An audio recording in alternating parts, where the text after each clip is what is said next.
Man, I sure hope all those horses listening in are ready to run now. They're being called to the gate.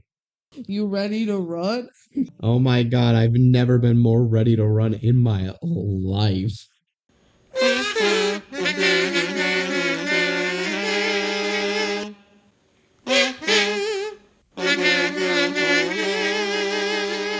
Welcome, everybody, to the DCOM Duo podcast. We're the DCOM Duo. Woo! Spooky. It's our Halloween special.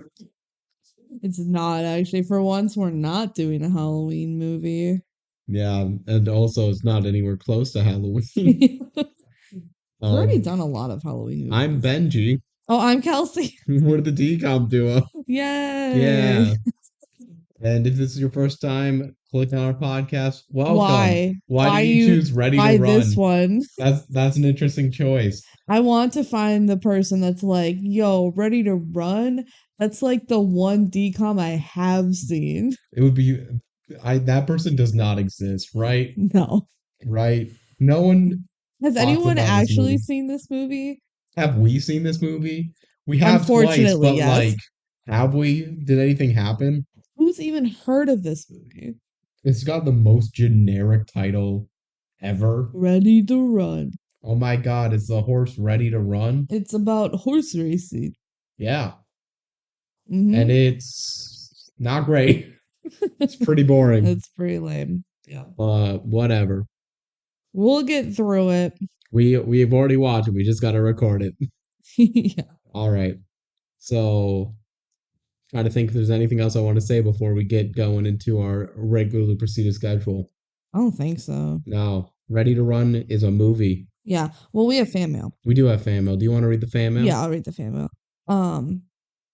So we have fan mail. This email came in after our Camp Rock episode release. Unfortunately, we already recorded Under Wraps, so we couldn't fit it in the Under Wraps episode, so we'll just read it now. It is from my sister. It's a different person. Oh my god, someone other than my mom and that one anonymous person that definitely wasn't Ben during his own episode wrote in fan mail. Yeah. So it says, hello, DCOM Duo and sometimes Trio. Just wanted to let you know that while listening to your episode on Camp Rock, I was building a birdhouse. I don't usually consider myself a Kevin, but in that moment, I felt extremely Kevin. This is the most Kevin Jonas thing you can do is birdhouse. Fun fact, Demi Lovato in Camp Rock is the reason I wanted bangs in middle school, and now I feel like I'm entitled to financial compensation for pain and suffering. I can't remember if I ever watched Under Wraps. I feel like it must have been on during DCOM Halloween marathons, but literally the only thing that comes to mind is Even Stevens Halloween episode they showed constantly. Anyway, have a good day. How does one end fan mail? Courtney, thank you so much for writing in. It really made our day when we got to read that. Sorry we didn't get to read it before the Under Wraps episode. Yeah, so Under Wraps, I hadn't seen it before doing a marathon, so like I feel like they never really played it, and they don't even have it on Disney Plus right now. It's also I wonder if they lost the rights to it a little bit. They definitely brought it back because it was a part of the marathon. Well, they remade it. DCOMs, and they remade it, so yeah. It's an interesting relationship with Disney. Under Wraps is. Yeah, and then I guarantee you've never watched Ready to Run. Like, who has watched Ready to Run? Please tell me next time I see you if you actually were building a birdhouse or if that was a joke. Because honestly, I could see you actually building a birdhouse. I feel like she was building a birdhouse. I'm gonna be honest. Also, I remember your bangs in middle school, and I never knew that it was because of Camp Rock. That is hilarious. If you want to write in, if anyone wants to write in on thoughts. Tell us all the lush and glorious details about your Ready to Run rooms and all the Ready to Run merch you own. Really, just if you had horse decorations, you could just say that was Ready to Run. If you want to write in about really any DCOM, one that we've already covered, one we're going to cover, whatever, email us at thedcomduo@gmail.com. If you want, we don't have to read them out. We like reading them out, but if that's what's holding you back from sending it in, don't. Just say we can don't also read it. Hold on to it until we cover whatever movie it is. Yeah. We have the capability of doing that. So if there's a DCOM you want to reach out about, and you're worried about forgetting about it, just reach out about it. We'll Yeah. be happy to have your words. Cool, cool, cool. Cool, cool, cool. All And yeah, at right. the end of every episode, we announce what the next one's going to be. So Yeah. you can know what it's going to be if you listen all the way through or just skip to the end. You can prep. You can watch beforehand and write in thoughts if you want. Um okay, so this episode today is another one run by Benji. He did the notes, he did the factos, he's Yes. taking charge. I'm guessing we will be doing that a little bit more, at least more of an even split. If you don't know, we just got our puppy home a couple of weeks ago to this recording date. Yes, we have a little corgi puppy. Her name is Bingo. You can see that on Kelsey's personal TikTok. I'm sure she has a video out of her Yeah, it's somewhere there. the he was the best guy around. What about all the people he murdered? What murder? That's Cat Duck on TikTok. Yeah, so if you So want if to you see want to her, see, she's very cute. she's She's so cute. incredibly small. All All right. right, let's get into the factos. Yes. All right. So this DCOM released July 14th in 2000. Okay. Is the 19th DCOM, Yeah. which this is. I feel like it would have been earlier in my mind. I The also felt like it would be 19. earlier in my mind. I think I just forget how many like 99, 98 98. DCOMs there were Yeah. because they really started pumping them out. That's crazy. I feel like it took like 30 for the real DCOM formula to fit, even though this is still a DCOM formula movie, if we're being honest. Yeah, but it's lame. So are most DCOMs, if we're being actually honest This with one's ourselves. especially lame. This one's lame. It took itself too seriously. Yeah, it did. If Oh my this was gosh. more camp, I feel like there could be some enjoyment to squeeze Yeah, out of you it. can tell that they really wanted it to be a serious, emotional movie. It feels like a based on a true story, like Oscar baity film with zero of the quality. Yeah. The director of this movie is Dwayne Dunham. We've already covered him as a director before on the Halloween Town podcast. That was our second one ever, so Yeah. a while ago. He's also done many other DCOMs, including 13th Year, Right on Track, and Tiger Cruise. He got an Emmy for editing Twin Peaks and also did major editing work. Like he was the main editor for Star Wars Return of the Jedi. Oh, You know, cool. the one people consider generically to be the best. I guess that's Empire Strikes Back is what people say is the best. I don't know why my brain read that as Empire Strikes Back, but no, You definitely said Return of the Jedi. He did Return of the Jedi. He did Return of the Jedi. I mean, which people is like not- that one. I people like that one. It's one of the original trilogy. That's Yeah. the only ones that everyone agree are good. Yeah. People really only agree the first and episode 4 and episode 5 are good, and most people will say episode 6 is also good, maybe less good, but regardless, that's a major credit. Also, he's done a bunch of like David Lynch movies as an editor too. He also did childhood classic movies with Homeward Bound and Little Giants. Mm. I can't really say too much about that. I don't remember those films that well, but he's got a cred list and stuff like that. He's also the first person ever to publicly portray Boba Fett, the character. Oh, that's cool. He is the first person to be Boba Fett in any shape or form, being him in like a promo event. Still. Then we can jump into the cast. Jump In's a different movie. Okay, then we can ready to run into the cast. We've definitely done this joke before. Yeah. You're the one reusing jokes right now.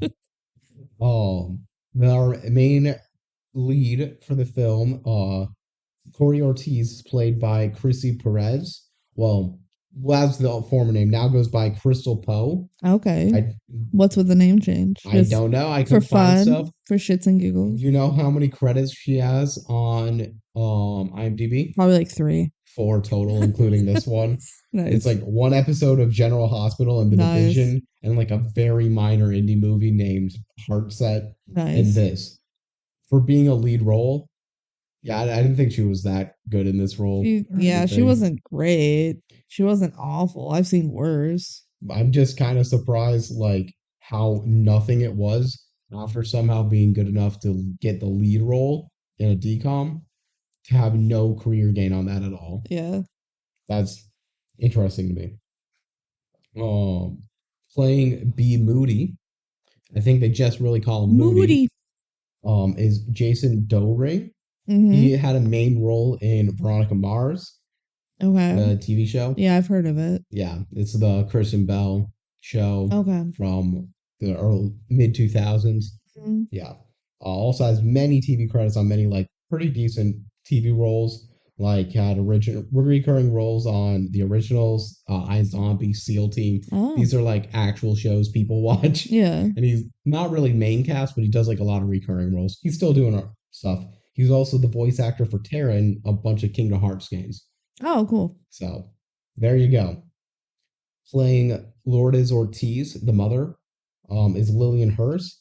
Had a bunch of like single episode TV credits all the way from like the 80s, but not much major. Like the biggest role was like a minor reoccurring role in Lost, but otherwise Mm. not much to write home about. Um, Max Garris, the big bad of the movie, Oh, yeah. played by John Brazier. Didn't have a Wikipedia page. IMDb page was pretty empty. There's just a bunch of extremely minor roles, but apparently he's still acting, Yeah, so still doing honestly, stuff. this whole cast, I like have no idea who these people are. Yeah, there's not really that big of names. The biggest names are honestly the horses, Which is because pretty I think funny. we've not talked about this yet. The horses in this movie talk. They talk. Yeah. We'll get deeper into that later, but it's kind of weird. They're voice actors It's a for the talking horses. animal movie, but not like one you would expect. I feel like they maybe should have done what Ring of Endless Light did, and we don't get to hear them. But that's like the whole point is that she can hear them. Yeah, the whole point of Ring of Endless Light is she could hear Oh dolphins. shit, you're right. I forgot she could talk to the dolphins too. Um yeah, And you love that maybe. movie. I do love that movie. Go check out our Ring of Endless Light podcast. Yeah. Put that card in the corner. Now I made Haha. you do more work in the editing. No, I probably won't even do it. What? You're just gonna cut this part out. No, I'll just say go find our Ring of Endless Light episode and listen to it. Boom. Make you do the work, listener. Wow, what faith we have in our audience. Being Hector Machado was Nestor Serrano. He has a lot of acting credits. Mainly, it's like a character actor playing largely the same role he was doing here. But like, he's still acting today. Still doing actually like a decent amount of stuff. He was like a main-ish role in the fourth season of 24, playing a Oh. terrorist. Yeah, Oh. playing Navi Araz. He also had another role in a horse racing movie. Shut up. He was in Secretariat. Ah.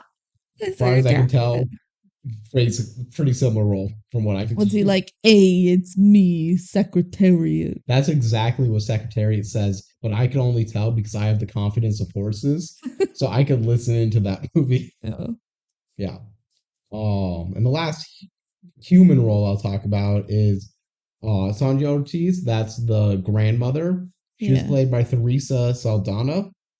She had a major role in the TV show The Commish, which I didn't know about, but she got a Golden Globe nomination for and like did 100-ish episodes. So Uh-huh. pretty cool. And had major film credits in Raging Bull and I Want to Hold Your Hand, which are actual films I have heard of. But the majority of her Wikipedia page is about a stalking incident that went against her. Like someone stalked her and ultimately ended up in a 4-month hospital span for her because she got stabbed 10 times. Oh my god. Yeah, that's pretty graphic.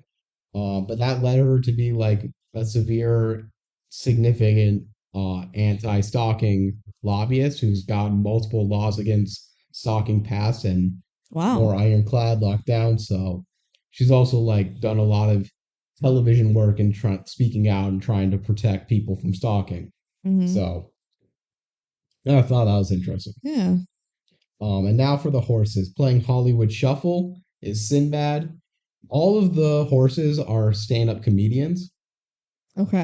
It's what I would say their primary role is, but all of them also have other things. Sinbad is a pretty well-known stand-up comedian. At least to me, I know him decently well. He did a bunch of HBO specials. He had his own Fox show for a little bit called Oh. The Sinbad Show.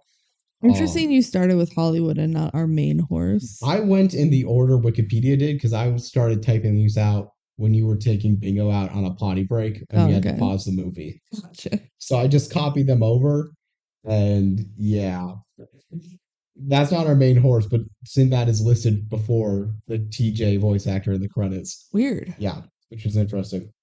Maybe because Sinbad's just a bigger person. Yeah, maybe. But honestly, the person playing TJ's not that small either.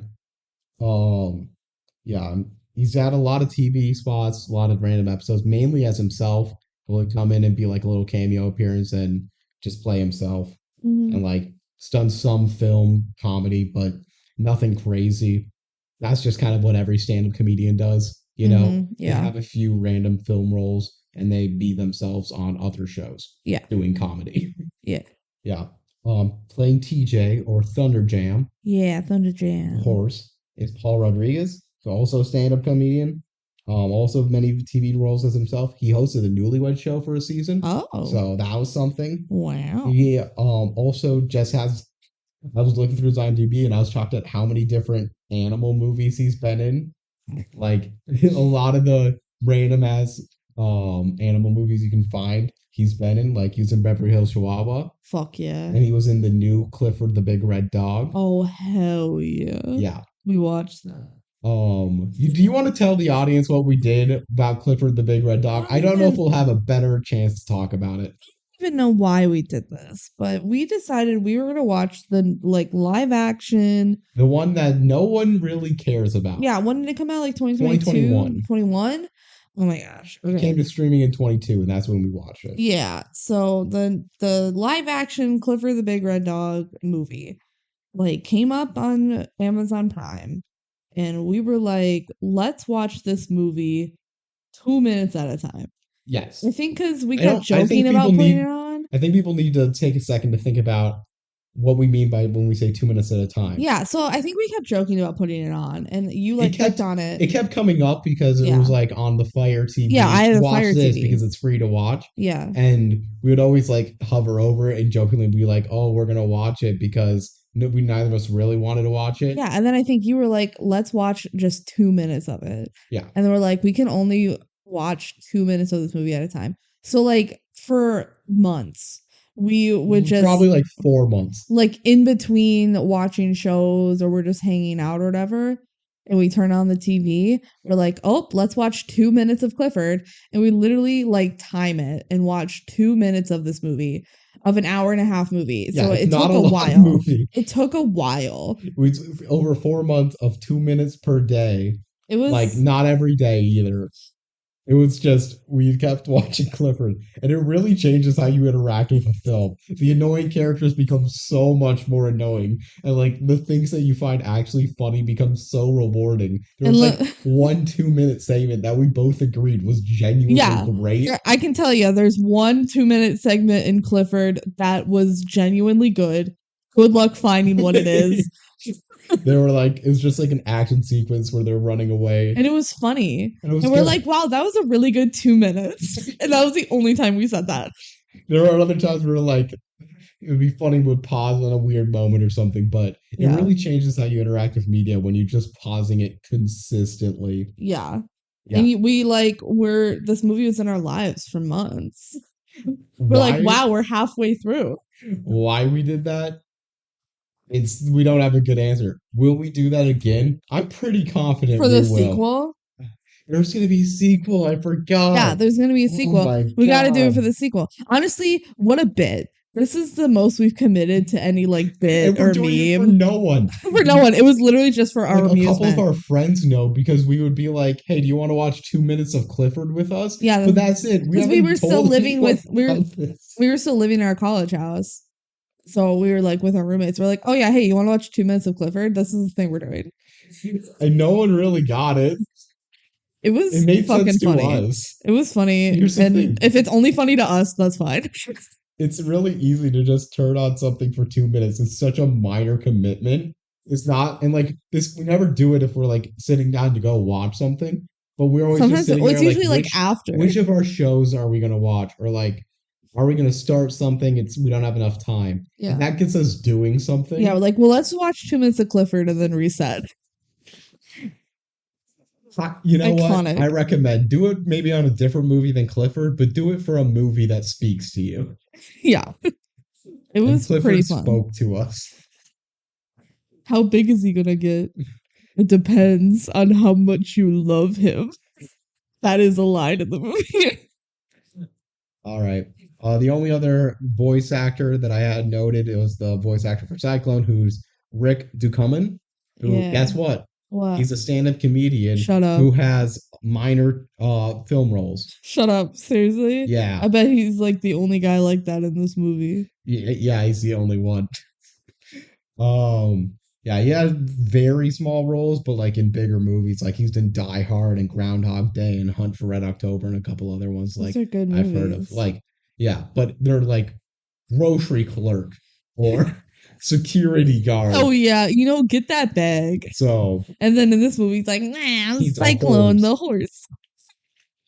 All right, the fun facts that I put Do down. you have any? I found two. Nice. One is just the random IMDb. Yeah. It says it is illegal for someone under 18 to buy a horse without their parent guardian's permission. So the horse not being given back was entirely the mom's choice.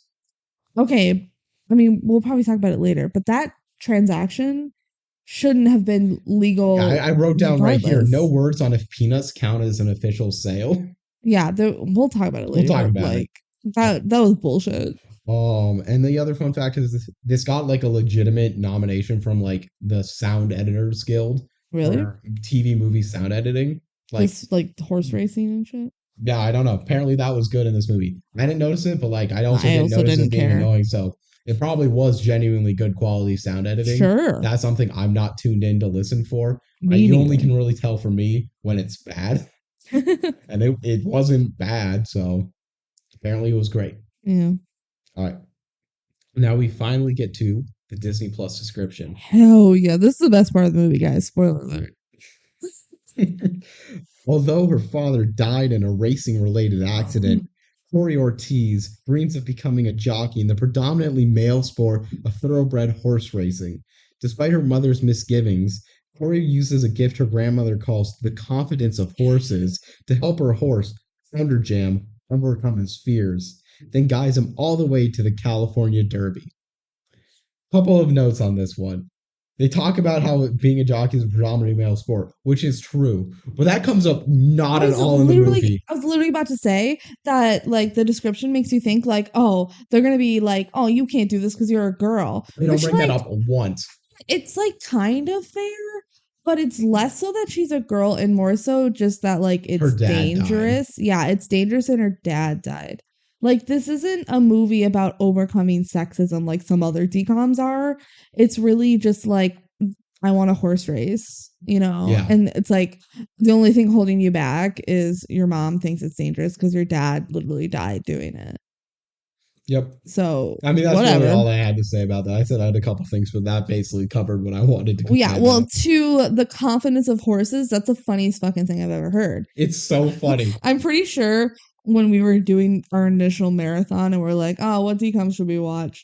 We like weren't on board for Ready to Run, and then we read the description and saw that there was a thing We got called the ourselves too confidence of hyped up horses. for it. Yeah, we're like the confidence of horses. What the hell? That's so funny. Let's watch the movie, and it's not great. All right. Shall we deep dive into the DCOM? Heck yeah, How's Bingo doing? she's good. She's asleep. She's sleeping. Let's go. She's sleeping on her back. It's really cute. She does that. It's very adorable. All right. The movie opens on a tunnel. And suddenly, font that you immediately said was extremely stupid. Oh my gosh, it looked like they made it in fucking Microsoft like Word. Word art. Microsoft Word. They just like did the little neon highlight in the back is what it looks like. Yeah, it's just like scribble cursive saying ready to run. Ready to run. Who's ready to run? And then Me. Despite like showing this tunnel, they immediately cut to a horse race. Yeah, like, it was they didn't need to start like very that, dramatic and for what? Oh. And yeah, this is a movie about horse racing. Yeah. Shocker. And it starts like with Thunder Jam. Who Thunder Jam. Later in the movie, basically Thunder Jam gets permanently renamed into TJ, kinda. It's short for Thunder Jam. It's short for Thunder Jam. I'm going to be using them interchangeably, but probably saying TJ a lot. Yeah. But the horse's name is Thunder Jam. He just goes by TJ. Yeah. So he's up to the starting block, but he looks really scared. And the jockey's like, I can't handle him. And then we cut to Corey, who's like talking with him is like, man, I'm working on Thunderjam. I'm gonna get him calm. There's like, we're trying to get everything ready. Yeah, she like is one of the workers that helps with the races on a different horse and like Yeah. kind of helps usher the horses and she like exercises them and stuff. So yeah. Yep. And the race starts, and you get like the horse announcer talking about the race, and all the horses have extreme horse racing names because that's the best part of horse racing.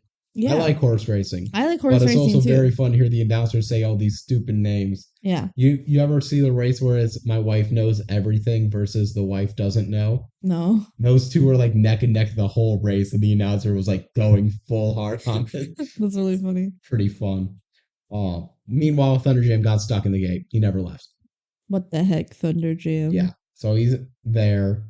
Um, and then we just are watching the rest of the race, and it goes on, and they decide not to like speed it up or cut to the end or anything. No, they need They're to showing fill the time. whole race. They don't really need to find. They could have cut stuff from this movie and still been above. They need to fill the 90 minutes. Yeah. But suddenly a jockey falls off the horse, and luckily, like it's because the horse got an injured leg. Oh yeah, and Thunder Jam is like running now. He Yeah, finally made it Thunderjam out. made it out, and he's running, and this other horse like is stopped, and the jockey fell off. Luckily, no one ran over him, so he survived. But immediately tells us, hey, being a jockey is like dangerous. Mm-hmm. Yeah, and the ambulance comes and checks on him and checks on the horse. Whatnot. And Thunder Jam gets second to last. Yes. Because the other horse is injured and didn't finish. Yeah. We cut Corey and Hector, who I wrote at the time potential father figure. I mean, he has the hots for her mom, Yeah. so They're talking about the race, and Corey's like, I want to be a jockey. And Hector's like, no, your mother won't let that. Yeah, stuff like that. And we get to hear Garrus, the evil big bad horse owner, talking about the horse that got injured. And the nurse says, hey, the horse isn't going to race again, but could be a ride pony. Like, this horse is still going to live and have a fulfilling life. And Garrus goes, kill it. Yeah, he's like, it can't race. Kill it. Yeah, he's going to literally, like, sell it.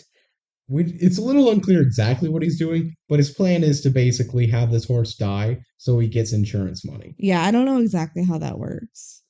Basically, they're like, insurance doesn't pay for an alive send horse. him to the glue factory. Yeah, this movie has a lot of talk about killing horses. More than you would expect for a DCOM, for sure. Yeah, like every fourth scene mentions killing horses.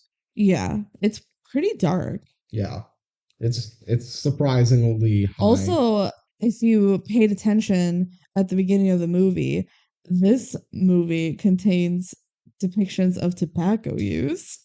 This is something Kelsey found very funny. I took no notes on it because I didn't think it was that interesting. In the top left corner, you may see that there's a warning for tobacco use. So keep an eye out for when this tobacco use might be. I certainly was keeping an eye out, and then it happened at a very obvious point of the movie.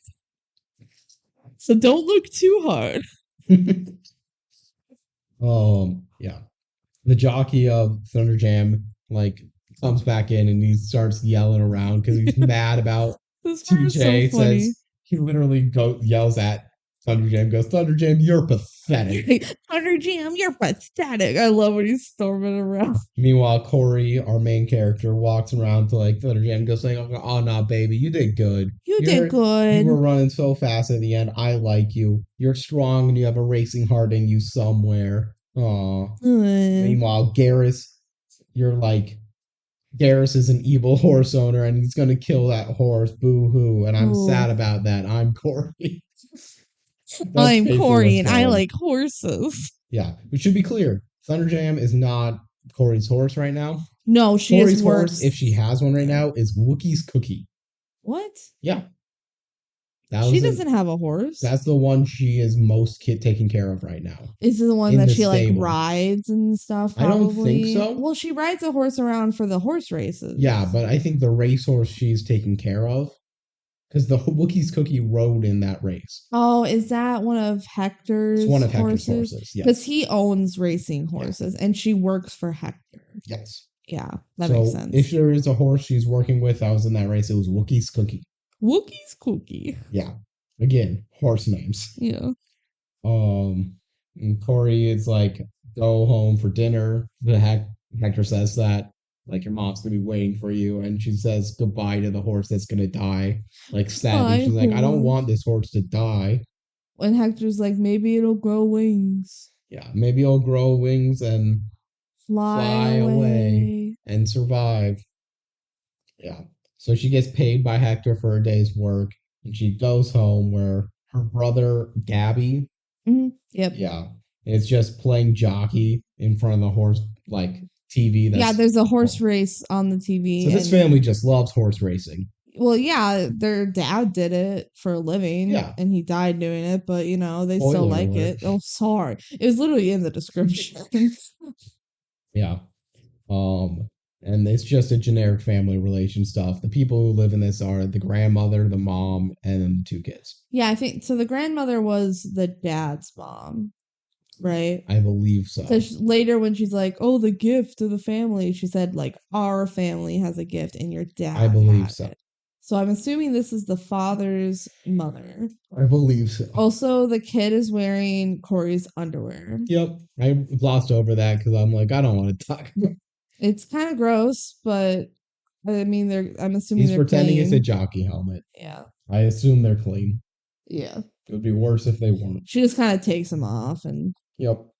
goes to her room. Yeah. She just goes and puts her money in her little money box and Yeah. Do you think she's saving for something? They never like just explain. generically. I thought Kids they were save money in like a piggy bank. Yeah, no, it's fine. I just thought the way they showed it, it was gonna be like someday I'll buy a horse or something. Well, the reason they showed it is because in that box was a picture of her dad. Yeah, so it's like, oh, she Her misses her in dad. like jockey racing gear. Yeah. Yeah.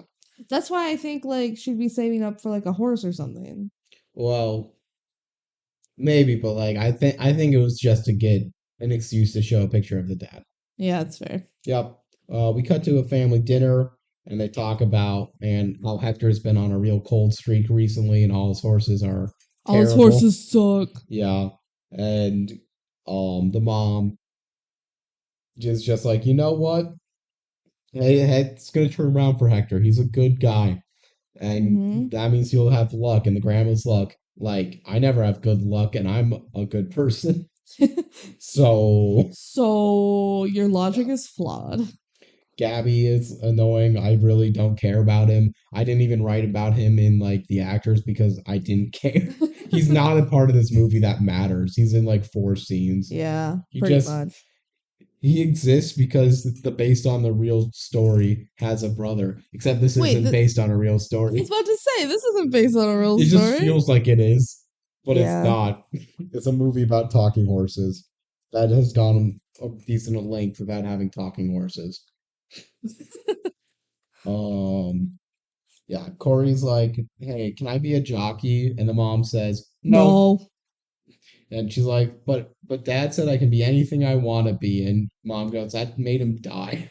Yeah, well, where's your dad now, huh, kid? That turned him into a headstone. Yeah, she said that this movie is dark. Yeah, it Talks about doesn't death a lot. earn any good moments. Not really, no. No. And the mom is just like sad about this little fight that they had. And the grandma goes, well, what if she has the gift? Yeah, this is after Corey's gone. It's like, what if she has the gift? And the mom goes, there isn't a gift. Because my husband's dead. Yeah. There's no gift in that. And whenever the audience is like, what gift? Is What this a gift? magical movie? What? She's gonna start flying? Maybe she's a witch. She goes to Halloween It is Town. a Halloween special. I mean, it's the same director as Halloween Town. Yes. I mean, if you look at his every movie he's done as a Halloween movie, except for this one, it's like 13th Year. That's not Halloween. Transformation. That's scary. Shut up. That is a Right mermaid on Track. Movie. No, that's not Halloween. You had Fast me. Car, scary. Shut up. Tiger Cruise. No. Nothing scary happens in Tiger Cruise. You got me there. Nothing scarier than 9/11. All right, there's our 9/11 mention of the episode. Obligatory 9/11 mention. Rare moment. It comes from Kelsey. Are you gonna cut out your own 9/11 reference? No. Yeah. So now it's in Corey in her room, and she looks at the horse chandelier. Her entire room is just completely decked out with horses. Yeah, and at first we thought this was just her room. No, it's her and Gabby's room, which I guess makes it better. But damn, is she a horse girl? Every single shelf is like a little horse figurine. It's like, what was that show where the kids would like swap and like redo each other's rooms? And it's like, I don't know if I know this one. It's like you Extreme get a house makeover. Yeah, but like it was with kids and they like swap and they're like, I'm gonna make over your room. And then it's like, I like horses, kind of. And it's like, your whole room is horses now. Here's a stable for you to sleep in. And like, hey, your bed is hay now. And it's like, they just take the one thing you like and they go so extreme with it. That is Corey's room. She likes horses. Yeah, so just every single inch of this screen is basically covered with a little horse thing. But she looks at her little horse chandelier. It's actually a Pegasus. It's a Pegasus. It's a horse that grew wings and flew, and she goes, I get it now. So she just goes and runs. No, she doesn't say that. But she has a light bulb moment and goes, I'm gonna go set the horse free that's gonna die. Yeah, well, I think it was just like she's thinking about how that horse and is dead. She's like, I'm gonna go save the horse. Yeah. So she sneaks into the stable and takes the horse, and like the other horses are like, wait, what's going on? Yeah, they all watch. It's very specific that they like and she watch specifically shushes Thunder Jam. Yeah, which was weird. Because Thunder Jam starts going, and she's like, Thunder Jam. Yeah. And then she just leads this horse and says, come on, get out of here, go. Yeah, and she leaves the fucking harness on his face. Yeah, it was like the blinders or something. No, not the blinders, but like, you know how the horses have little harnesses like kind of around their mouth that goes around their neck. I don't know what it's called, but she leaves it on. And it's like, are you planning on this being a wild horse? Or are you hoping that someone finds the horse? That's what my headcanon is that like someone sees a horse and goes, I'm going to take this horse in, and then gives it a good life. So the horse runs away into the night, runs up to the top of the hill, stands up on its hind legs, waves goodbye. Yep. And then Corey waves back. And that's just an extraordinarily silly moment that is played completely seriously. And that's funny to me. This movie doesn't really go for laughs very much. If this movie was campy, it could be so much better. But it's not campy. It's not. It's just, it takes itself way too seriously. And it's really to its detriment. Yeah. This movie could have been passable. It could have been average. I'm pretty confident that it's bad. It's bad. It's so forgettable. Yeah. All right. But with that action, you suddenly cut to all the horses in the stable whispering amongst themselves. Yeah, they're like whispering in like English. Yes. They're talking in English to each other. They're not horse whispering. That is and yeah, they're all whispering to each other. And Corey comes in and like, wait, did someone hear me? I heard some whispers. I'm scared someone saw me. And that's when the horses decide to reveal, hey, we can talk. Hey, it's me, your horse. Yeah. Thunder Jam says, like, hey, Corey, that was a really brave thing you did. Hey, Corey, it's me, Thunder Jam. No, it's literally the next line is, that was me, was that a TJ, the horse. And Corey's confused and like, I'm tripping. Yeah, she's like, nah, this is real life. We can talk. We should mention, the way they talk, this is a disagreement Kelsey and I have about this movie. I think it would have been way better if they talked with like little flapping lips, like they do Mr. Ed, where they put peanut butter in his mouth and make him go. No, that would have been so bad.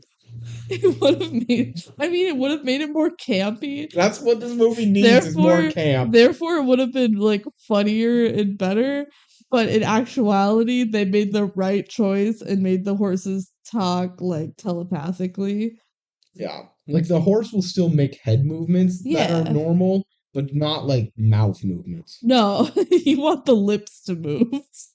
Yeah, so Corey's like, I'm tripping. I've done some drugs. This I the need a manure's too shroom. heavy in here and the leaves, and the horse is like, humans. Humans, they don't understand when I start to talk to them. What the heck? Can't live with them, can't live without them. Probably could live without them. Yeah, there are wild horses. Yeah. Yeah, All I've right. played Breath of the Wild. You've done that a lot recently. Yeah. No, Because Tears of the Kingdom came out, so I'm playing Breath of the Wild. I'm playing Tears of the Kingdom because I'm actually like up to date with games. Only Whatever. Nintendo games, but Well, yeah, you play Nintendo, that's it. wow. All right. Just a hard cut into the next day Yup. when there's just like we see the horse killer, Mr. Garrus. The horse killer. He's like, oh well actually, it's not Mr. Garrus. It's the guy who's coming to buy the Yeah, horse to it's the kill the guy horse. coming to take the horse. He's like, where the fuck's the horse? And everyone's like, we don't know where the horse is. The horse is gone. Yeah. And Hector and Corey are talking about it. And Corey's like, I did it. I really wanted to save the horse and blah blah blah. Just Yeah, immediately on a literally, single question, I was like, Hec- did you hear about the horse? yeah, Hector's like, you didn't have anything to do with this, did you? And Corey's like, oh, I just wanted to save the horse. Like, dude, just say no. And Hector literally goes while she's admitting everything. Oh, so you had nothing to do with it. Yeah, He doesn't care, and I he didn't doesn't think want he her. did. Yeah. He wanted this was a good outcome for her. Well, yeah. Well, he doesn't like killing horses. He's like, yeah, no, I didn't think you had anything to do with it. Like, Corey, chill out. It's okay. Yeah. So then we go to the stable, and it's like showing up is I wrote him down as Lasso Boy. This is Moody. It's Moody. He is a circus rider. Yeah. He does little tricks on riding horse, and this whole scene he's just spinning a lasso. Yeah. Yeah. He's like, look at my cool little tricks. And the like agent for this guy comes up to Hector and goes, hey, you need a jockey? And he's like, I don't need to buy a horse and I don't need a jockey. And it's like, you actually don't have a jockey right now because you suck. All your horses lose. Suck. So, yeah. So he like talks him into getting a job. He talks him into considering it at this Yeah. moment. Right now, he wasn't planning on hiring him. But like, he's like, well, I will consider it. And he's like, he has a lot of experience as a circus rider. He's like, And a circus rider? What he ultimately threatens to inject a horse dewormer into the salesman. That's the last we see of the salesman. Oh my god. Yeah. That happened. Okay. You don't remember that? No. Yep, that happened. I promise. Okay. Yeah. And not even to like cure COVID or anything.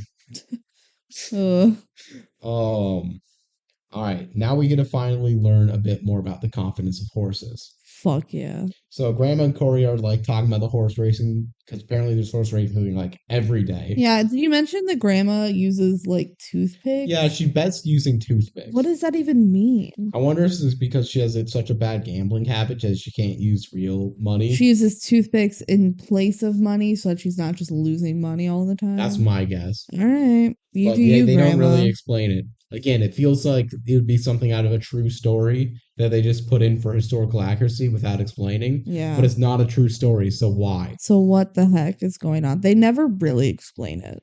Yeah, Corey slowly starts going like, man, I kind of heard these horses talk to me. That was weird, right? And the grandma goes, La confianza de caballos. Did you say that right? I wrote it. You took Spanish. So I did. I trust you more than I would trust me. I took Spanish for not many years. But you more than me. I did like 3 years of high school Spanish and I'm done. And then Corey goes, the confidence of horses? The confidence of horses. And yes, people in this family have had the power to talk to horses for years.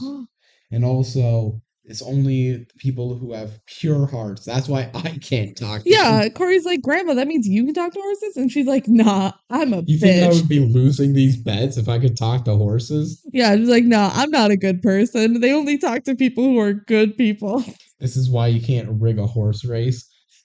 You can't just talk to the horses and be like, "Hey, I'll give you guys the profits." Because they're like, you're not a good person. But her dad could talk to horses back when he was alive. Yeah, Pretty wild. pretty crazy. Now we cut to the horses who are all going to be in this race. I think this is Cyclone, Thunder We Jam, meet and Cyclone here? I I, thought it was just Hollywood. Hollywood.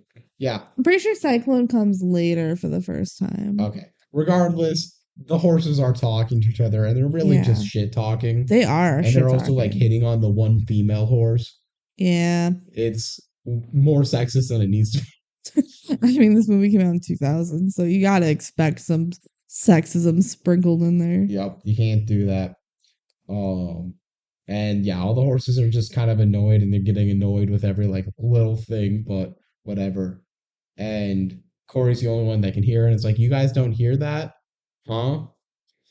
Corey's like, what? What? I Huh? can hear horses. And then meanwhile, Thunderjam's just doing I think I can, doing the little engine that could. Yeah, because he's not good at racing. Yeah, which how does he know the little engine that could? That's what I want. He just came up with it on his own. Sure. I don't know. And meanwhile, Garrus and Hector just start smack talking to each other, and they're just Garrus is like, I'm gonna be mean to you, and Hector's like, dope the dope. Yeah, Garrus is like, I'm gonna win this race. It's just a small thing. And suddenly, like all the horses are still talking to each other, and Thunderjam goes like, "Uh-oh, I need to poop." Yeah, I need to poop. Let me out of the gate. I need to poop. And Garrus's horse, Thunderjam, doesn't get out of the gate because he needs to go to the bathroom.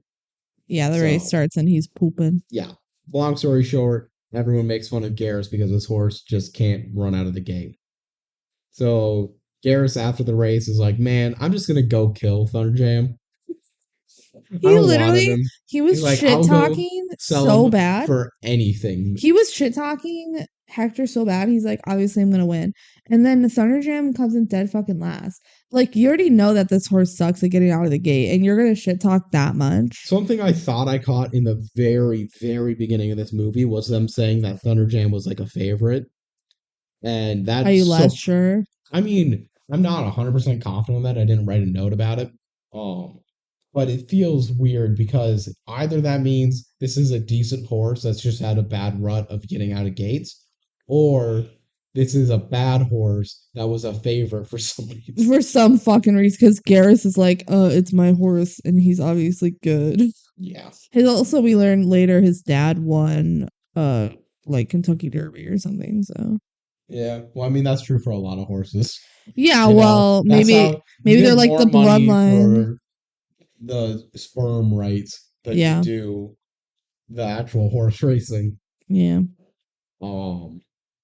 So Corey hears him complaining about TJ when meanwhile Garrus goes, "Man, I would sell him for a bag of peanuts right now." And Corey literally just goes, "Here you go.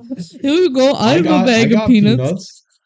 And Garrus takes the deal. Yeah, because she's like, you said you would do it for a bag of peanuts, right? Well, here's a bag of peanuts. And he's like too proud to go back on it that he doesn't. He can at least get like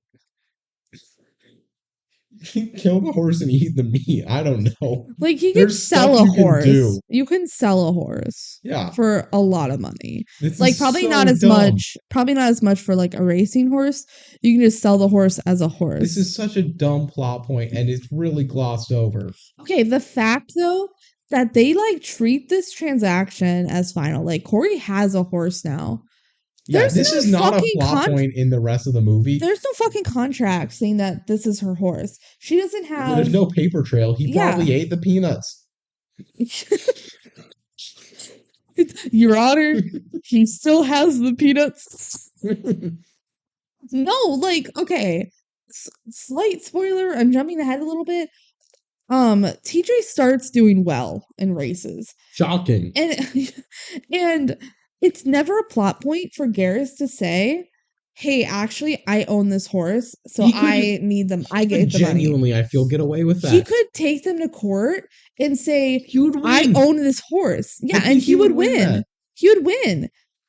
she'd be like, no, I gave you a bag of peanuts for him. And he'd say, that's not fucking legally binding. Like, I own this horse. Here's the paperwork. Here's the, like, purchase certificate or whatever. And I get the earnings. But that's never a plot point in the movie. And it pisses me off. I don't know. Yeah. So Garrus tells her after getting a bag of peanuts, you overpaid for this horse. Yeah. So he just How? he just really is too proud and he's like, yeah, no, I meant what I said. This horse fucking sucks. And TJ blows a raspberry at him as he leaves. Which I think guess that would it's have a looked horse better thing. with. Yeah, that is literally a Oh horse wait, thing. he went like with his tongue though. Yeah, that's not a horse thing. I feel like that would have been better with some peanut butter in the mouth, but that's just me. Give me the moving horse lips. No. Give me the Mr. Red. No. All right. So then it cuts to like the mom hearing about the transaction and being like, "Man, I didn't agree to have a horse in the house. Well, Where are it's they not gonna in the sleep?" house. It's not in the house. Yeah. And Corey's like so excited and goes like, "Oh my God, we're gonna do so well. We're gonna win so much money. We're gonna get my mom the house she always Yeah, wanted." she owns a horse now. Yep. It's pretty And the mom exciting. says, "Nah, you're gonna have to give him back. Yeah, and I said too, like, We can't pay for a horse. We can't store a horse." if my kid just like got a horse, I'd be pissed. But the fact that she got him for a bag of peanuts, I like would be like, that's investment. "Wow, you're gonna get a lot of money off of Yeah, selling this horse." I would say let's sell the fucking horse, and the kid would be like, "No, this is my horse." And I'll say we're gonna sell the fucking horse. Like Mhm. that's how we're gonna get the house. But then maybe they'd be like, "No, it's gonna win so much more in winnings." And I'll say, "Look, have you seen his track record?" It doesn't get out It of the does. gate. Yeah. It would be a whole argument.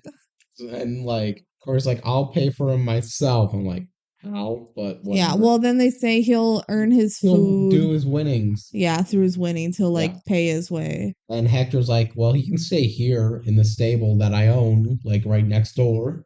Yeah, it's literally like right next to their house. Nope. Yeah, so he's like, he can stay in my stable. I have plenty of room. And the mom ultimately gives in. They get to keep TJ. Yeah, and he's like, yeah, he'll just earn his food with his winnings. And the mom goes, what if he doesn't win? And Hector goes, then he'll fit right in with all my horses. All right. Then we cut to Gabby and Corey just pretending to be jockeys together. Yep, they share a room. Yep.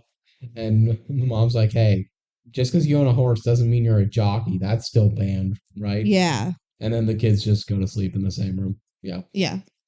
Don't know why that was needed, but okay. Cool. All right. And then it's the next day with, like, she's with TJ and Hector comes in, right? Is that the next scene? Yep. She says, "Good morning, TJ." And he says, "Morning."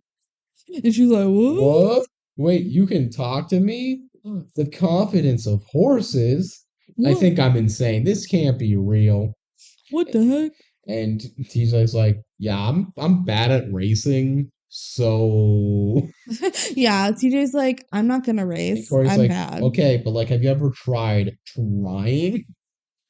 And he's like, bruh, just Yeah. like Also, leave me I'm alone. talking to a horse. That's weird. She says that basically. Yeah. That's a lot what this is. Where it's like it sounds funnier when we talk about it, but it's played so seriously She's that like, it's oh just my not gosh. entertaining. Oh my gosh, I'm talking to a horse. What am I doing? A horse, of course. Um, yeah, and she's like, "I'm the only one that can hear you."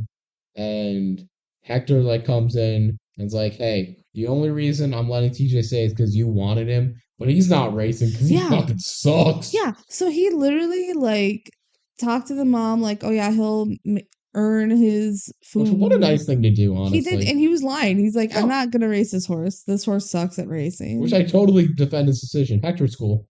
Hector is cool. He's like, I want you to keep your horse. Like, don't worry about it. We'll give him food. We'll give him a place to live.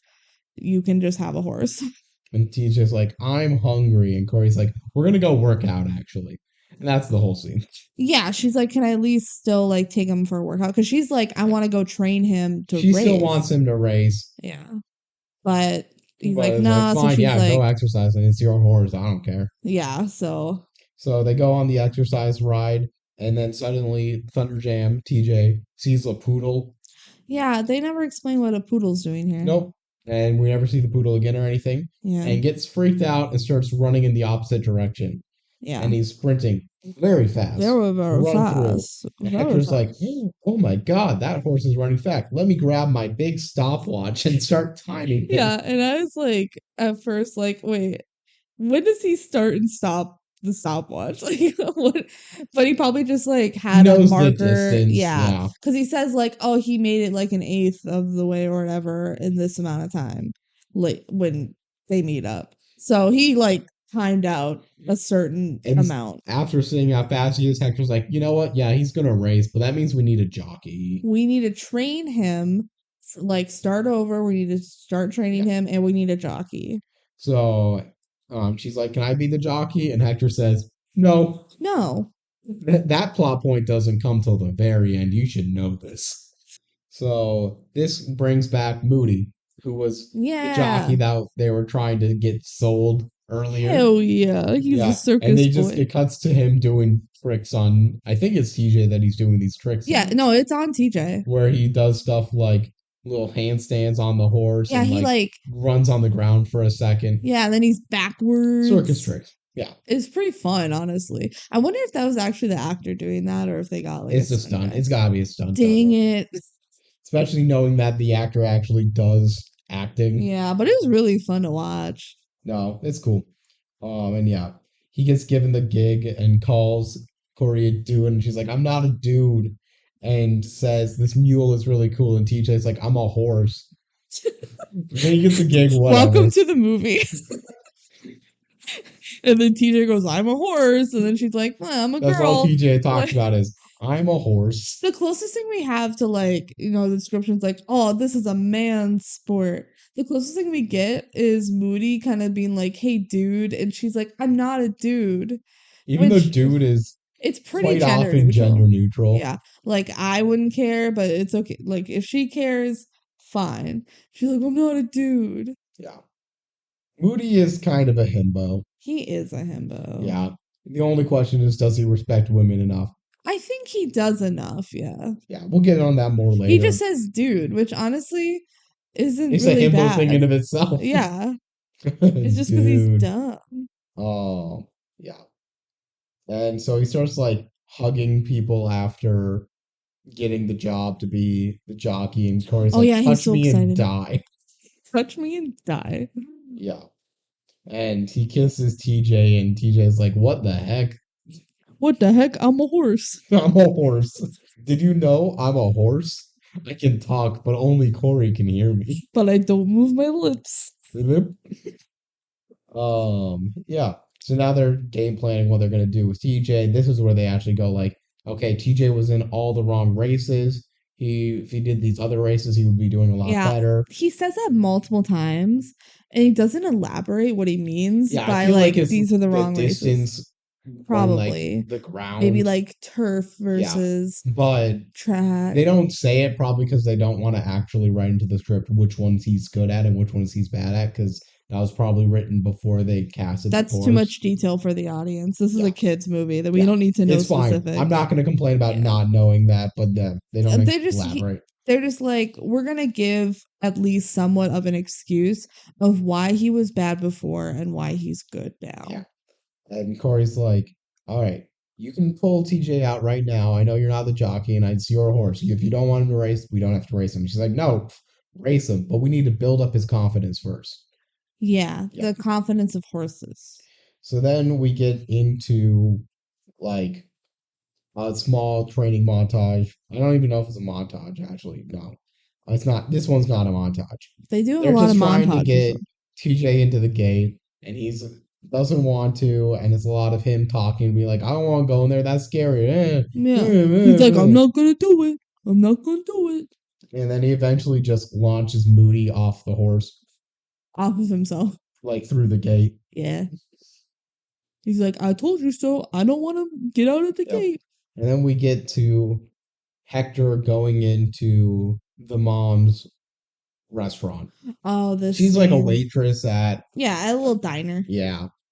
And She goes in there and they just start flirting with each other. Oh my gosh, they're really, really flirting. Yeah, it's a boring conversation. I don't write much about it. There's a whole side plot about these two getting together, And it's and it's not even kind like that big of a plot. no. And I'll talk about this a little more later, maybe.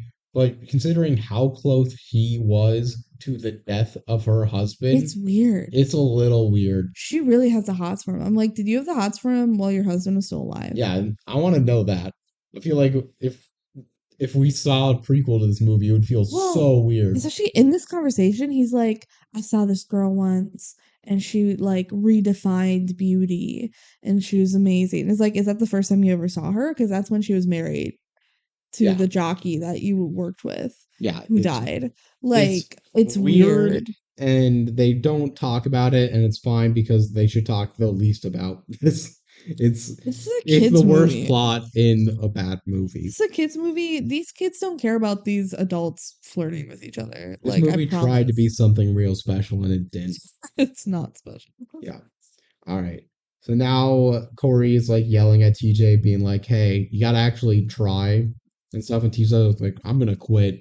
I'm gonna be Yeah, done." And Corey's like, "Okay, you want to see what's gonna happen if you quit?" And takes him to a kid's birthday party where he could like is giving kids rides. which he's way too big of a horse to Yep. like actually be giving kids rides because racehorses are big, Yeah. right? Yeah, they are. And TJ's like, "Man, I thought I'd be a stud."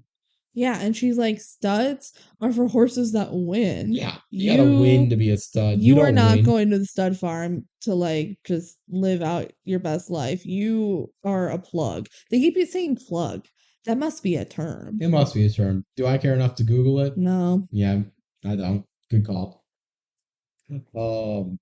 So she, this conversation ultimately just gets TJ to go in the gates. He's now cool with Yeah. it.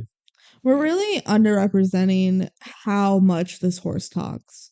He's constantly talking Hmm. every scene he's in. Because then he comes out and he's like, I'm a stud, I'm a stud, I'm a stud, I'm a stud. And he starts racing and he just like never shuts up. Yep, it's boring. Talking horses should be more entertaining. I wish Hey, their it's lips me, moved. the horse. Hey, it's me, the horse. Hi, Corey. That was a brave thing you did saving that horse. Yep. And he starts like training with Hollywood, and they like are racing with each other and enjoying it, and they're having a good time. Mm. Hard cut into just a random fashion montage. There's This is so the many hard randomest cuts. hard cut. There are so many random hard cuts in this movie. The editing sucks. Like, I could have made this in Windows Movie Maker. It does. This doesn't make sense. It's like this era of DCOM, so having a fashion montage, sure, that's obligatory Yeah, enough. they're like, we need to get Moody a jockey uniform, and they're at this like boutique. Like, what? And they do a fucking fashion montage for him getting his uniform. And they do a lot of different looks, and they're like, and then he just has a generic jockey. Except it has like musical notes on it, which is Yeah, really cute, actually. Nelson's into it. I like the musical notes because that's his thing. He likes music. We'll learn about that later. Um, so that's it. That was the whole fashion montage. It existed for some reason. Sometimes movies need random fashion montages, Hmm. especially DCOMs. Um, Hector then goes to sign TJ up for a race, and the organizer's like, "Oh, you got a horse entering race? That's great. I got a lot of races that need horses." And he goes, "I'm gonna put Thunderjam in," and the organizer goes, "But he's shit. He's a shit Like, horse. why? Why? Huh?" Don't race Thunderjam. Don't you like? Is there not a part of him that wants to race a shit horse so that other horses do I well? feel like that would be fine, but apparently not. Maybe you just want to make sure the quality of racing is at a good enough level I that people guess. keep coming. Like things happen at races all the time. I feel like a lot of races have just one horse that's like way fucking behind, you know? Yeah, I don't know. And then so he's like, "Man, don't put Thunderjam in. I can't do it." And then Hector just points at like a painting in the room and goes, "You see that horse? He's kind of like the goat here. I Like trained that I horse. trained that horse." So funny because it's just a painting of a horse. We don't get to really see the full painting. They don't show it. they just have like the side angle of him pointing at it. We don't get to know who this horse is. They don't really explain. Like, is that Secretariat? I trained Secretariat. Also, they say ready to run in this conversation. Also, He's quite a few ready in the to previous run. conversation. They name drop the movie a lot, but it's such a generic title that it's kind of hard not to. We also like to insert Ready to Run a lot while we were watching it. Pretty much any chance we got, we go, oh my God, We we're had to ready to find our run. own entertainment while watching this movie. So we just say the title of the movie. Yes. All right. So Corey is kind of mad that Moody doesn't know how to be a jockey because Moody Yeah, doesn't know how to be a because he's a jockey. circus It's like, put your performer. hands here. And Moody's like, I'm going to listen to music while I run so I can match the mood of the horse. I'm going to put like Pearl Jam on or Red Hot Chili Peppers Yeah, for he says various Led reasons. Zeppelin, right? Does he say? Yeah, Yeah. Led Zeppelin, Pearl Jam, and Red Hot Chili Peppers are the 3 bands he name drops. And then he Which is goes, a weird combo, but okay. then he goes, here, Corey, you take a listen. And she loves it. Okay, but the song they start playing, because then it cuts into a montage. Literally, the song is like, yeah, you ready to run. It is not like any of the bands that he was talking about. Like, damn, Pearl Jam really, like, really killing went it folk. these days. Really went like They easy just- listening. They're like, That's what this is. It's easy listening. they're like the dumbest folk pop songs ever. And they're like, yeah, rock and roll, man. This is The like, Survivor Winners Award song is more like edgy than this.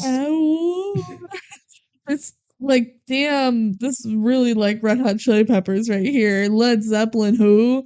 Like, oh my God. The song is not good. Yeah. And you get a montage of the horse running, and Corey's like, wow, I really like listening to music. Music's the best. Cut back to the diner where the parents are flirting more. Oh my gosh. And I don't care. Skip over that. And the kids were like, hey, can you put TJ in a race? And Hector's like, take a look at this. I want to bet on horse number 7. And they're oblivious for far too long. Yeah. He's like, nah, I'm not gonna put him in a race. Let's look at this like Friday's race or whatever. And it's showing that, oh, it's Thunder Jam that race. And Moody thinks some other horse stole Thunder Jam's name. They're like, Thunder Jam. And Corey's like, oh my gosh, it's Thunder Jam. He's in a race. And Moody goes, oh my God, they took our horse's name. Like, he's such a himbo. Really It was rude. funny. Yeah.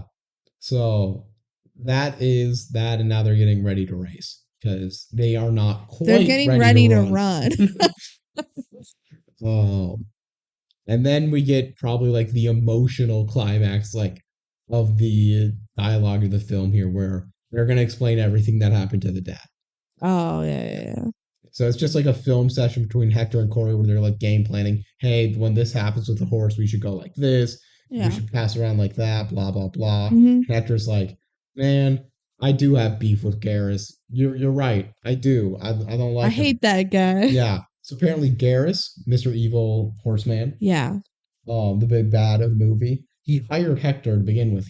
Hector worked for him. Yeah. And Garrus had a horse.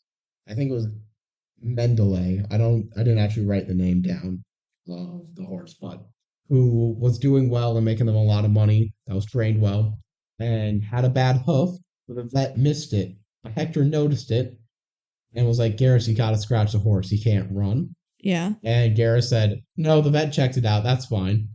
So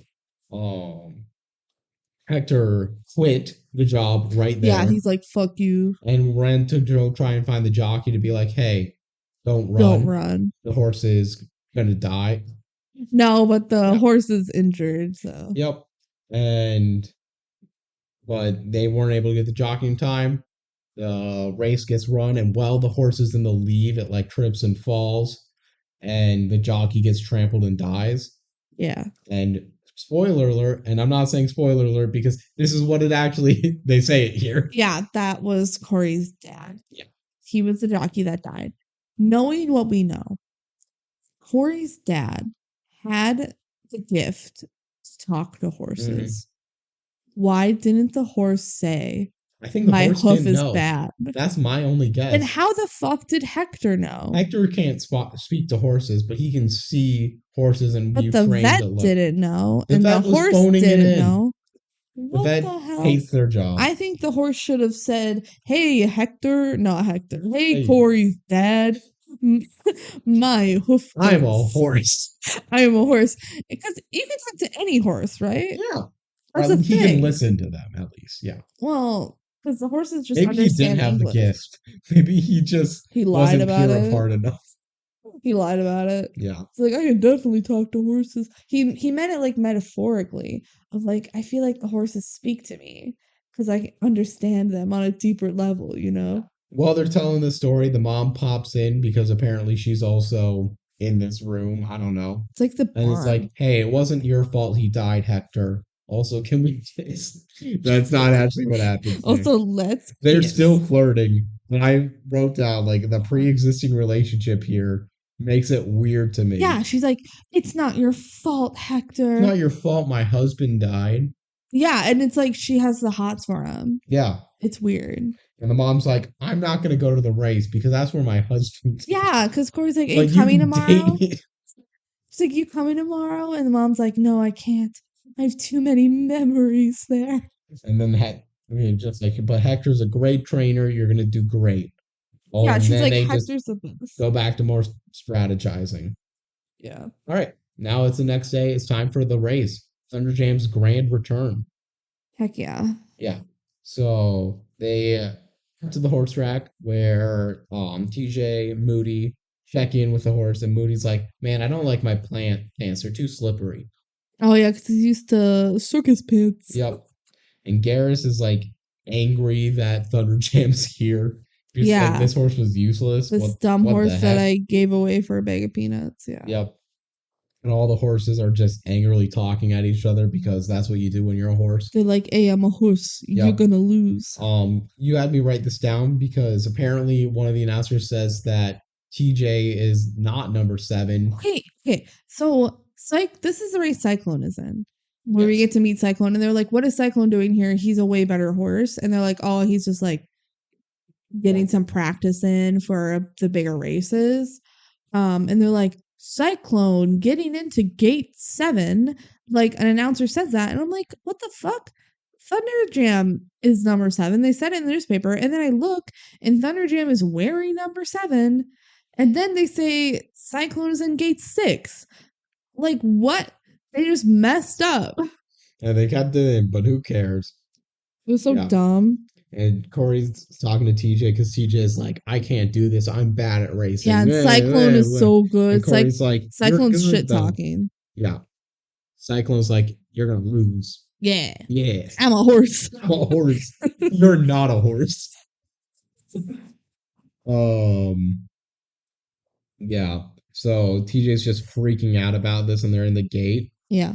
And well, TJ's freaking out, and this is like seconds before the race starts. And I don't know how she can still be right next to him at this point. She just takes the headphones that Moody's Moody. listening to, the music, and puts them on TJ's head. Yeah. On like his temple. Yep. Like kind of near his eyes. If you know what a horse looks like, their ears are There's on not the a good top. place to put headphones. Yeah, on a horse, because like their ears are at the top of their head, right? Sticking up.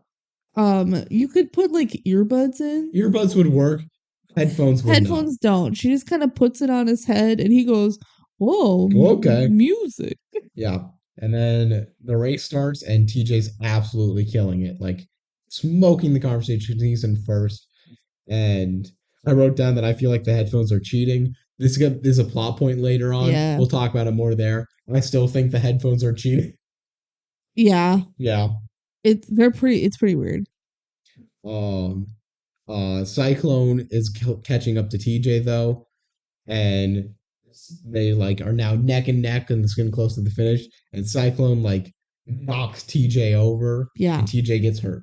Yeah. Thunder Jam's hurt and His limps to leg the line hurts. and gets like 6th is what I wrote.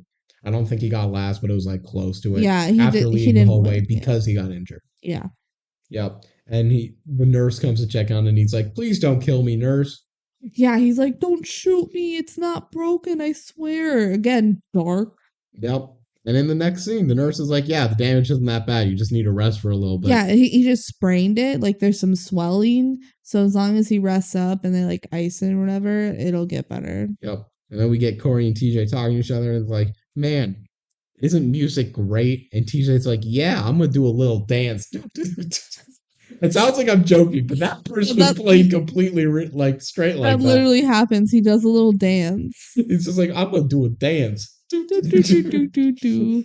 Oh, ow, my leg. Yeah, Corey's like, don't dance, you're injured.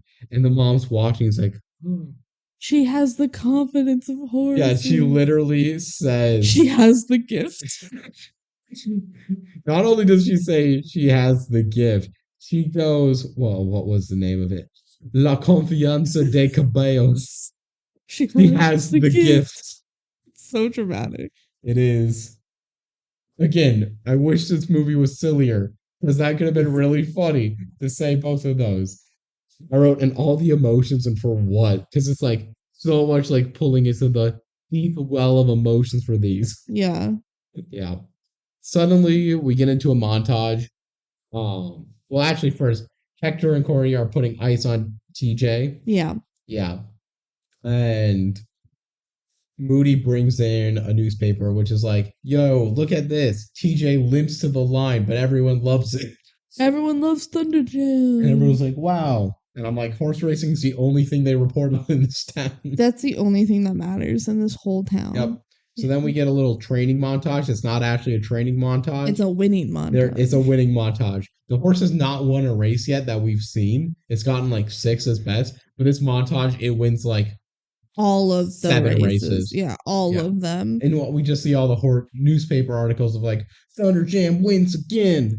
Thunder Jam have my baby. This is where Garrus should have said, I own this fucking horse. Yeah, Garrus is mad about this, and rightfully so. He's pissed. He's like, what the hell? This horse is winning now?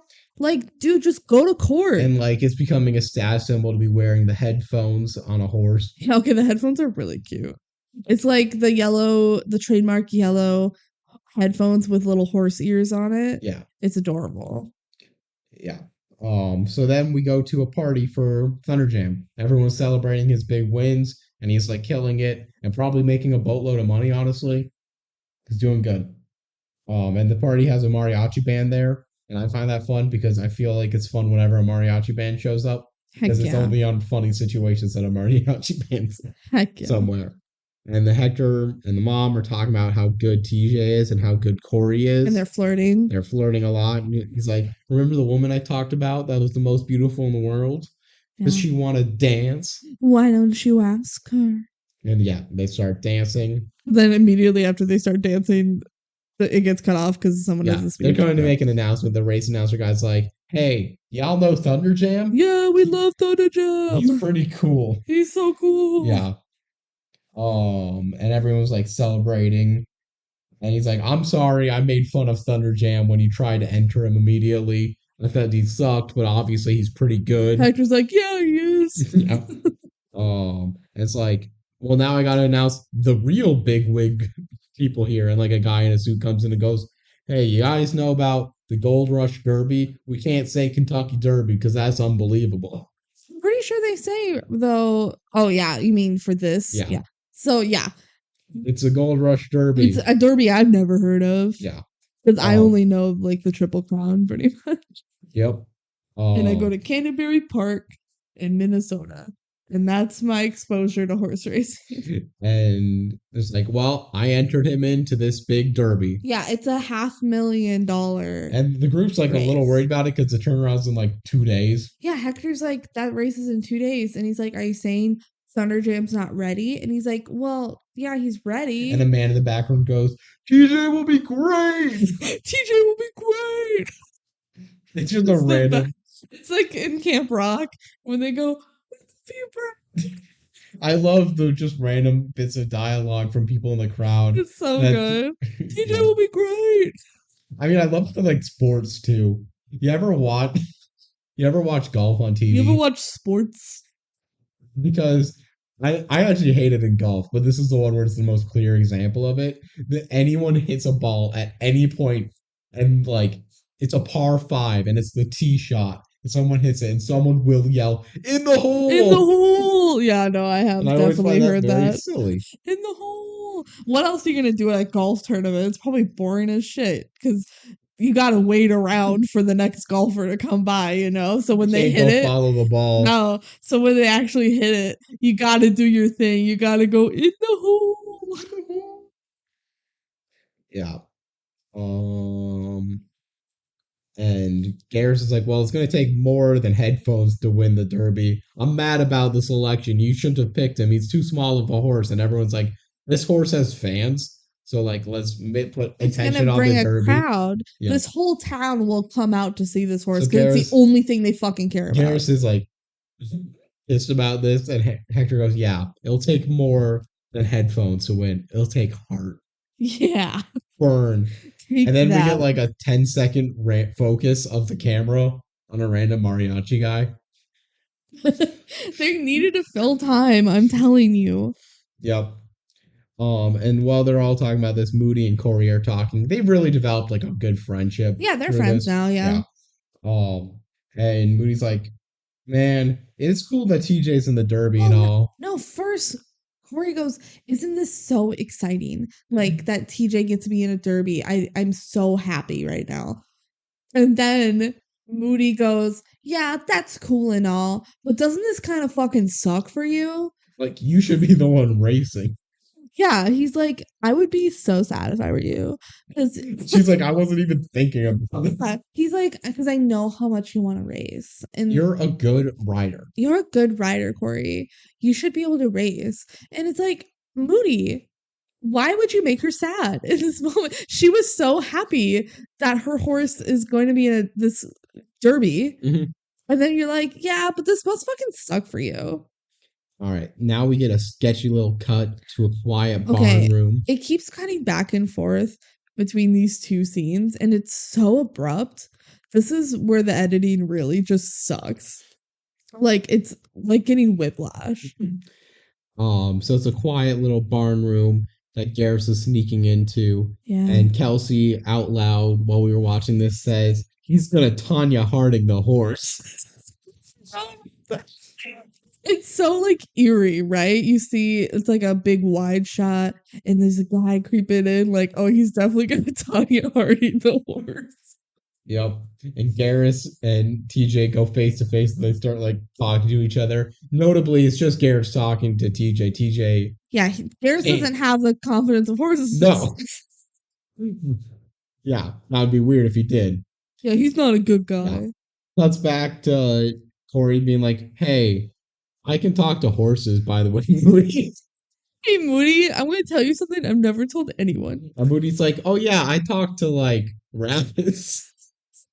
Oh, no, didn't he say like, oh, I had a hamster once. Oh, yeah. I had a hamster that I used to talk to sometimes. And Corey goes, did it talk back? Moody's like, no. That's pretty silly. Cut back to Garrus putting a cigar in the stable to set it on fire. Yeah, he's like smoking a cigar. This is the tobacco use, by the way, guys. I found it. I had my keen eye out for it. You take the pin out. Take the pin out. Boop.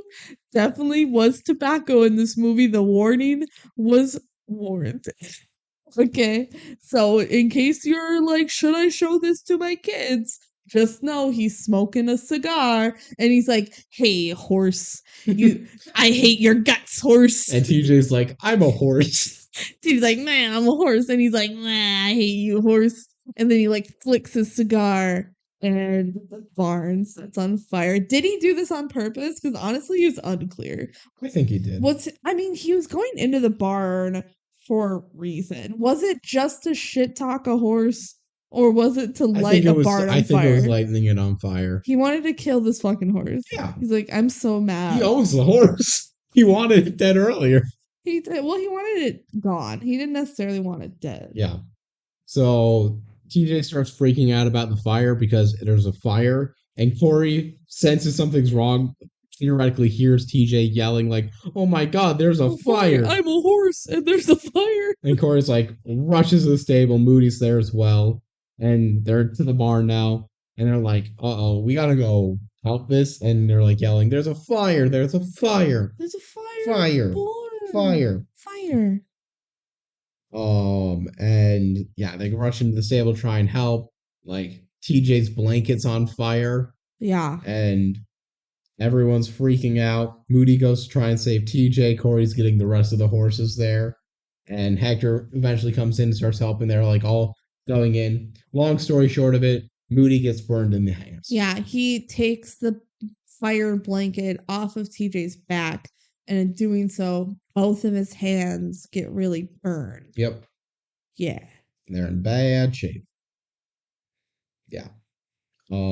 That's that. Yeah, tragic. We get a cut to inside an ambulance where they're like tying up his hands, and there's no dialogue in this because this movie thinks it's way deeper than it actually is. Dramatic. And it's just dramatic stares between Moody and Corey, and it lasts for a long time. It does. So then Corey and Hector are like, well, shit, what are we going to do? And they try and convince the mom to let Corey be the jockey. Yeah. The mom's like, no. Yeah. The mom says I'm too no. scared about this. She says, you are ready to ride, but I'm not ready to let you. I'm ready to run, Mom. Yeah. The grandma says, hey, Mom? Hey, daughter-in-law? Yeah. You can't stand in the way that much longer. Just let her do it. Cut to the racetrack where you're getting the mother-daughter, heart-to-heart speech. Mm-hmm. And she's like, I had dreams, and your father was in horse racing, and like, there's so much about that. And Corey's like, I have the confidence of horses. I can talk to horses, Mom. You don't understand. And the mom goes, okay, you can ride the horses. Here's the jockey uniform your dad had. Yeah. Hopefully it fits. And it does. Like, honestly, she had a pretty small dad, which jockeys are small. Yeah. So, like, they're like usually short. That was something I was wondering about. Why is it a male-dominated sport? Is it just like you have to be strong with the whip? I have no idea. Because jockeys are like small dudes. Yeah. Because you want to be light for the horse to run fast.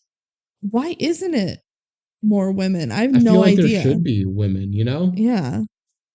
I don't know. There's probably a reason. It might be sexism. It might not be. It might not be, honestly. I feel like at this point in society, if it made more sense for women to do it, they would be doing it. So I feel like there's got to be another reason. I just literally have no idea. I am not involved in the horse racing community other than going to Canterbury Park sometimes. Please mail us at the DCOM duo at gmail.com. Tell us why women aren't jockeys, please. Is it just sexism? I'm if okay it is, with it if it is. Please tell us. All right. And they hug because she got permission, and they're like a big happy family now. Also, she got told last out of everything. Yeah, because she's like, I'm gonna go tell Moody and Hector, and Mom's like, I already told them. So you're the last to know. It's kind of silly, but okay. Yeah. Now they're just getting ready to travel to the Derby, and they go drive away. They pack, and they're like, don't forget the secret weapon, which is the headphones. The Walkman. It's a Walkman. It literally is like a CD Walkman. Yeah, because I mean, they didn't have like an iPod thing. That's true. It's too old. It's just funny that he had that on his person while he's horse racing. Yeah, it seems like an inefficient bulky use of space. He's like, what if I drop 5 pounds? Will you let me carry it? Everyone else is like packing up for the trip as TJ and Corey talk about their bond and like, hey, you're gonna be fine riding me, blah, blah, blah. We're gonna be a good team. We're the best of friends. And they have like a music montage as all of TJ's fans like line the road as they drive. Because horse racing is this town's life. It's a whole world's life, honestly. It's all they care about. Anyone in the film who doesn't care about horse racing. That's true. Everyone fucking literally loves it. Everyone in this movie loves horse racing. It's like the only thing to do in this town, I think, is go to the horse races. Yeah. All right, so they make it to the Derby. They're like doing the weighing in the horses and getting everything. And Corey puts on the jockey uniform. Mom gets all emotional. Yup. Standard movie stuff. Not too much really to talk about. The call to post plays, which if you didn't know what that is, that's what Kelsey so graciously kazooed at the beginning of this episode. Go back to the beginning of the episode and watch the whole thing through again to understand what that was. It's a little bit. Yeah. And a bunch of fans in the stands have little headphone horse ears. Yes, I love them. It's fun little merch. It's so cute. Yep. And this is when it gets announced that TJ gets told he can't wear the headphones. Yeah, they're like, guess what? Wearing that is against the rules because you can't have electronic devices to that enhance make the horse go faster. Yeah, you can't enhance the horse. And they're like, well, that was only for shocks. But they're like, sorry, the letter of the law says that. Yeah, and he's like that. Apparently, Garrus complained about it. Yeah. Yeah, so Garrus is a bad guy. He's like, yeah, that rule is only meant to be so you don't like shock your horse. I fully believe that's cheating. It's cheating regardless. Like the movie tries to say, but it's fine. But like, yeah, honestly, it shouldn't be that allowed. had radio signaling in it, which you could easily modify a Walkman to do that. Where it talks about what the other horses are doing mid-race, and the jockey was listening to it as initially like planned. I mean, but the horse, it's on the horse. Well, if it's playing loud enough, the jockey could hear it. Probably not. Not well, but like still. Potentially, yeah. There's still stuff that could be happening here. Yeah, I mean, it shouldn't be loud. It's dumb. And if it does make the horse go faster, does it make every horse go faster? Is it just this horse? Either way, it's not fair. Yeah. So they're all worried about this because TJ hasn't raced without the music. And Hector is like, Corey, do we want to race? This is your horse after all. And Corey says, well, actually, I'm going to ask TJ. And TJ gives like a whole big speech about, I can do far. To give up now. Corey says, he says, let's ride. And everyone's like, you can talk to horses. They don't actually say that or anything. Just like, think about this without being able to hear TJ. And Hector goes, Corey, it's your horse. Do you want to do it? And she goes, actually, it's TJ's decision. He said yes. It's like, what? Like, it's just an awkward pause. Oh, he said he's down. Like, okay, Corey. Like, I'd be a little worried for her well-being. Yeah, sure. He said he's good with it. And they start like preparing, strategizing, and Hector was like, TJ, I don't know if you can understand me or not, but if anything happens to Corey, I'm gonna shoot you myself. Again with the horse murderer. Yep. Also, a small side plot is all the other horses in the OG stable like find a TV, turn it on with a goat so there, dumb. And they're like, "Hurry up! The race is about to start!" And they're like watching the race. On the race. Yeah, like why? Why do we need to see the other horses in the barn? Oh, no. We literally have not cared about them the whole movie. At least I haven't. All right, and now we get to the actual Derby race. Yes, they get in the almost over. And other horses are shit talking TJ, who can hear them now because he's not listening to music on his temples. Yeah, that's true. Yep. Another thing about that, what if the music on the temples is like playing the right like rhythms? A vibration or something? Yeah. What the heck? It's cheating. It's cheating. Like, we are not on their side. Garrus has done very little wrong other than being really unethical to horses. He's a good guy, except for like the horse murder part. You can quote that. So the race starts, and Corey and TJ are starting slow. They're behind, and they're like, well, this like isn't way going behind. Well for TJ right now. Yeah, they're like. He goes, I have an idea in the middle of this race. Really in the middle of the race. Races are not that long. No. Maybe, what are they, like a minute maybe? Maybe like, a long race is like 2 minutes. Yeah. Yeah. But like, he's like, oh shit, TJ's not racing well. I'm going to go run up to the fucking sound system and plug in my Walkman. And play some rock music into the announcer's booth. And Ready he does run. It in the movie. It looks like this takes 10 seconds, which if that's true, sure. But there's no way he could have gotten up there in 10 seconds. How would he even be allowed up there? Like, is there not someone watching the door? Yeah. I wrote down the song is trash, so apparently I didn't like it at the time. Yeah, every song in this movie is trash. Like, yeah, but TJ likes it. He starts killing it. He goes, hell yeah. And Corey's like, you hear that, TJ? He starts catching up to Cyclone. Cyclone's, of course, in this race and running in the lead. And Cyclone starts, like, moving to the spot where they injured TJ before. Oh yeah, and they like talked about this before where they're like, "Hey Corey, if he tries to cut you off from the inside, you like kind of head back and then you go on Yep. the inside." Basically, their horses are running side by side, and they goes behind and switches to the opposite side. So that he can't ram him, I Yep. guess, because he can only ram him One towards the side. right. Yeah, Yep. he can't ram towards the left. That's impossible. And this makes it a neck and neck race, and we don't know who's going to win. It's a sudden cut to slow mo dramatic music, not the rock music. And it's inspirational horse racing. They're trying to make their own chariots of fire theme, basically, with do this. do And do it's do just do. slow mo horse, like neck and neck moving their heads. And you can totally see that it's stunt doubles riding these horses and not the Yeah, actors. it was really funny. And TJ Oh wins. my Thunderjam god, he wins, and Garrus is like, won. man, I hate that horse. I And hate that literally horse. everyone else Thunder celebrates. Jam, you're pathetic. Everyone else is happy about this. Yeah. Okay. Can we talk about that this horse, there's no fucking way this horse would have won. There's no way. No, yeah, What an upset.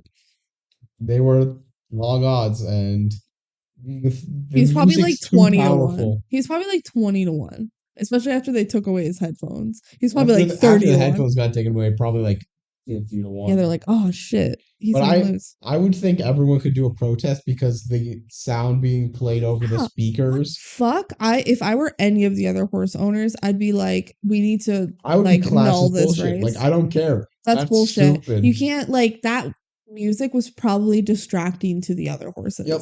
You can't just start playing fucking music during a race. That's electronic signal designed to give the horse an advantage. Yeah. Like I would Just be saying. so pissed. I'd be so pissed.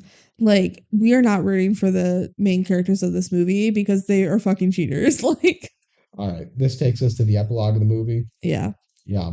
Yeah, We they get like the won. winner circle, and they're all like hugging each other. Yeah. And Victor and Moody are about to high five, but then they remember Moody has broken hands, so they give a hug instead. We don't get a full resolution on the romance plot, do we? No, not really. They Which have whatever, a who picture cares? of them in the winner circle, and then Yup. that transitions into like a wall of the house they're constructing. Which why do they have that picture hanging up in a half constructed house?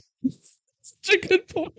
The house is Doesn't literally make under sense. construction. Because Corey's like, this is gonna be the fireplace, and this is gonna be the bedroom. Blah blah blah. There's like a Yeah. picture hanging up She's making in your this. mom a house. Like It's like a she's shell normal. of a house right now. This was like a $500,000 purse. Yeah. So But, makes sense. They got okay, money now. the house they're building is literally right next to the stable, even though their house was already next to the stable. Or is it a new stable? Did they get a new one? It might be a new one. I don't know. Who knows? I don't Who care. cares? Who Well, cares? Yeah, and the next door to the stable, Moody's actively DJing there. Yeah. Doing spin, He's DJing for the horses. and like TJ's talking to the horses and like jamming out, like, okay, you gotta dance like this. yeah, he does his little dance again. And that's the film. That's literally the end of the movie. This movie sucked. Yeah.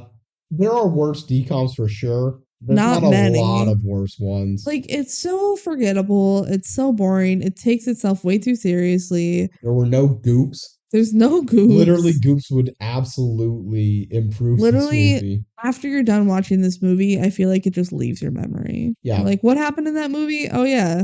The good stuff about it is it's not offensive. Not Yeah. not in like the slightest. You're never watching it and getting angry at it. No, you're just like But you're never having indifferent. any reaction to it. It's just boring. It's Like, am I ever gonna watch this movie again? Probably not. until we do the DCOM duo For the for third the time. third, Let's watch every DCOM for the third time. except Ready. So final Jank House ranking for this movie was 98. Which out of like 115-ish, Yeah, it's pretty dang pretty low. bad. Benji, you have it at 104, and I have it at 108. So we both say even a little worse than we that. both have it in F tier. It's It's not great. it's just not a good movie. And It's like not. it could have been passable, but it wasn't, and it doesn't deserve any credit. No one has ever heard of this movie, and it's because it's If you're a fan so of this forgettable. movie, number one, really? You must have been a horse girl. Number two, please explain. Number three, I don't think you exist. I think there are some horse guys and gals out there who just watched every horse movie and still probably didn't watch this one, honestly. Yeah. So, So that's Ready to Run. that's Ready to Run. We did it. Now to never think about it again, except in our mini-sode in like a couple weeks. Yeah, we're By gonna the way, break it low. Send us questions or anything you want us to cover in the mini-sode if you care about that. Fan mail, any fan mail, do the dcomduo@gmail.com. Otherwise, our main social we use is our TikTok account, which is the DCOM Duo. That one has underscores. Or not. It's on TikTok. Just look up the DCOM Duo. It hopefully comes up. Yeah. And Yeah. that's really all we have to say about that. Yeah, heck yeah. Let's figure out what we're watching in 2 weeks. Heck yeah. What's your bet? Oh, you know it's about to be Wendy Wu, Homecoming Warrior. Ooh, good choice. I'm gonna say Cloud9. Okay, let's spin the wheel. It's motocross. Motocross. Oh yeah. This Okay. one actually is about sexism. I'm genuinely excited to rewatch Motocross Liked it. because I feel like I didn't really care about it, but I don't think I was paying enough attention. I feel like there's something there that I didn't quite like get the full appreciation on, and I'm excited on a rewatch to see how it holds. I This remember is one I'm like when we were planning for this like rewatch that I'm like, I want this. I want to Yeah. rewatch Motocross. I remember being like pleasantly surprised about motocross that I like actually had some enjoyment out of it. Because I think we just all were very it's like Ready to Run. It's what you think it's gonna be like Ready to Run, but where I think it's like it's we more don't than care. that. It's definitely better. Yeah. All right, so tune in 2 weeks to watch Motocross. Or maybe it's already out, but we don't know when you watch this video or podcast. It'll be in 2 weeks. It'll be in 2 weeks from when we release this. Yeah. Yeah. All right. Okay, thank you guys for listening. And tune in to the next episode of the DCOM Duo for Motocross. Take care. Goodbye.